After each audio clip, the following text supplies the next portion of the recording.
Hey, it's Jimmy Lee Lard, and I want to talk about containers today. Landscape plants are great, but containers offer an opportunity to add some colors and some interest that you otherwise probably wouldn't have been able to get. Here I'm going to talk about what's inside of all of my containers in the garden, as well as how I achieved the look of aging them a little. I'm not a big fan of shiny brand new pots anyway, but also this is a better look, I think, to go with my 120-year-old home. So I want to show you what's inside the containers, but I also want to show you how we age them. So first, let's take a look at them. So we'll start in the patio garden with this first container, which is canna lilies and angel wings and purple accents. But I want to show you how it looks after I've aged them. So in a few minutes, I'll show you how I went through this process. This second container has a large cordyline, and the green cordylines can do full sun. So that's why I have it here.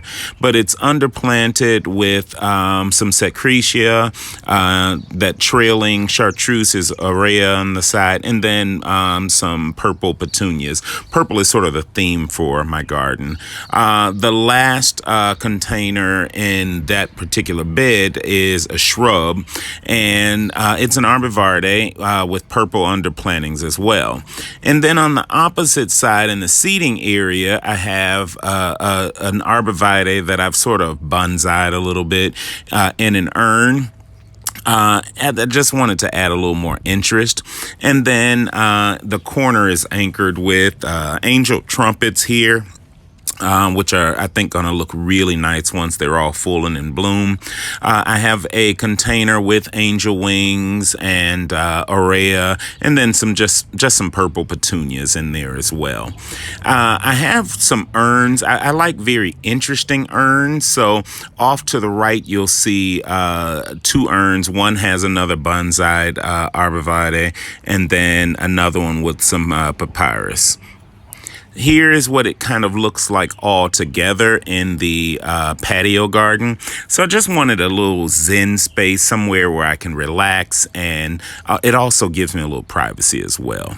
Now, the other plants here in this transition bed, I have an azalea in a pot. I also have azaleas in this garden that I call the interference garden, because it blocks those Green Bay Packers garbage cans over there, but another arborvitae in a container behind that.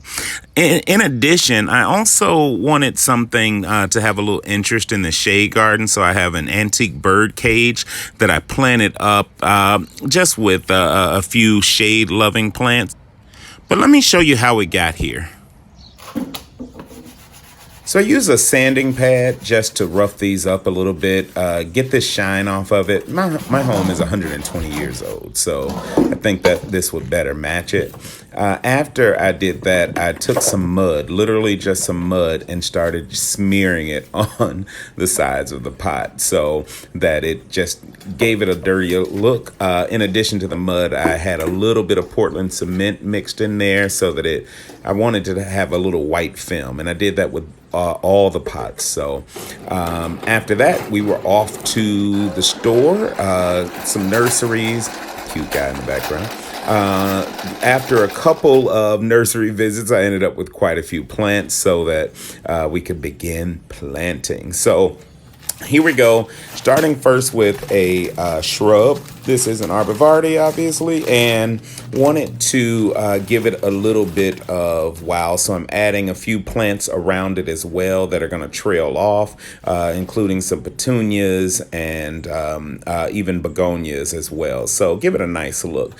One of the best pieces of advice I can give for doing these large pots is put them on a dolly when you're going to be moved, because I'm doing this in my garage. So just to be able to move them with ease from one area to the next, these things get super heavy. So here's another pot I'm going ahead and potting up.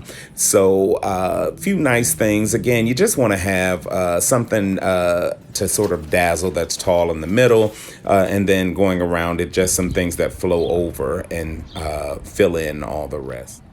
So I hope you enjoyed this video, and will continue the journey with me by liking and subscribing. I really appreciate it. Thanks so much for watching.